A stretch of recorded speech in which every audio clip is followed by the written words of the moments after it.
Soms voel dit vir 'n mens of die dinge in jou lewe net te veel raak. Van alle kante rol die branders teen jou aan.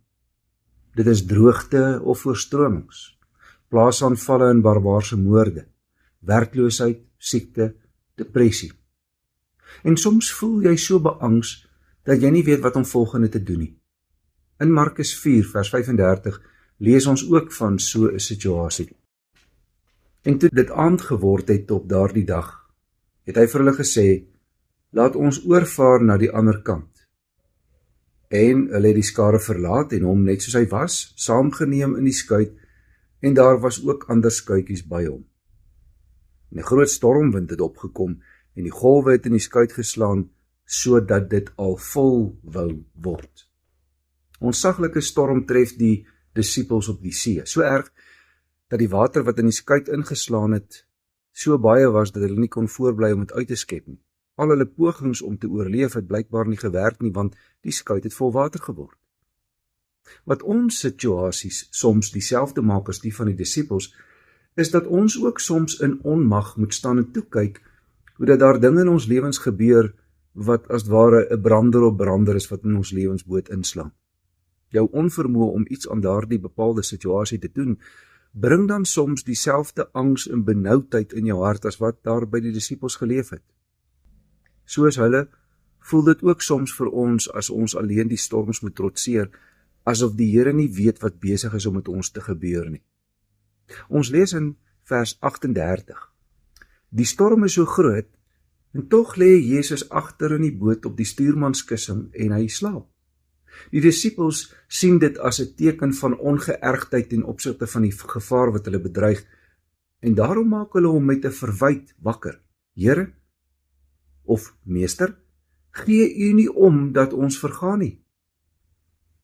Kan jy uself hierin sien? Jou krisis word soms so groot, dat dit vir jou voel asof jy alles alleen dra. Maar dit is nie die waarheid nie. Nie ons of die disippels is alleen nie, Jesus is hier. Want toe hy opstaan, lees ons, maak hy die storm stil.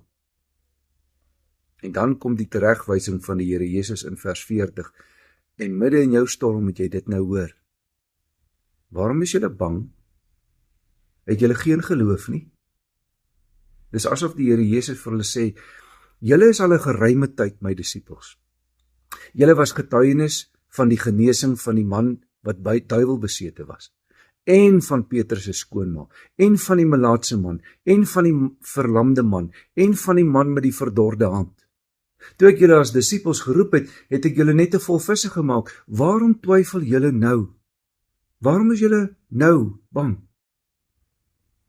Wanneer die branders op ons lewens aanrol, dan vergeet ons soms die waarheid van die woord. Ons vergeet die almag van God. Ons oë word so verblind deur ons onmiddellike omstandighede, dat ons dit wil uitroep, Here, gee u nie om, dat ek vergaan nie. Hoor dit daarom vanmôre. Die Here gee om. Hy is die een wat die storms stil maak. Om dit te glo, om die draagkrag van hierdie waarheid te beleef, sal jy elke dag getrou met Bybel lees. Waarom? Want die Bybel getuig van 'n God wat kan, 'n God wat in sy alwyse raad sy hand oor ons hou. As die Here Jesus sy disippels vermaan, is dit omdat hulle nie geglo het in wat hy kan doen nie, omdat hulle nie in die storm aan hom vasgehou het nie, maar toegelaat het dat hulle omstandighede hulle kennis van hom oorskadu.